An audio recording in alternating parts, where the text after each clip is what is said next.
ഏറ്റവും പ്രധാനപ്പെട്ട ആത്മവാക്യം communist party മുന്നോട്ടേക്ക് വെച്ച എല്ലാ മുദ്രാവാക്യവും നടപ്പിലാക്കാൻ സാധിക്കുന്ന ഒരു ഗവൺമെൻറ്റാണ് ഈ ഗവൺമെൻറ് എന്ന തെറ്റിദ്ധാരണ വേണ്ട.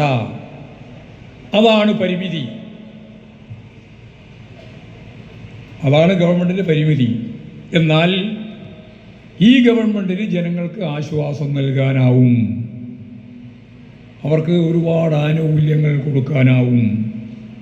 അതാണ് സവിശേഷമായ ഇന്നത്തെ പരിതസ്ഥിതിയിലുള്ള നമുക്ക് ചെയ്യാനാവുന്ന ആയുധമായിട്ട് ഉപയോഗിക്കാൻ പറ്റുന്നത്.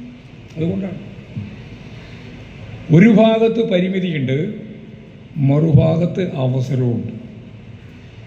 അവസരം ഉപയോഗിച്ചുകൊണ്ട് ജനങ്ങളെ സഹായിക്കുക, പരിമിതി ഉണ്ട് എന്ന് ജനങ്ങൾ മനസ്സിലാക്കുക.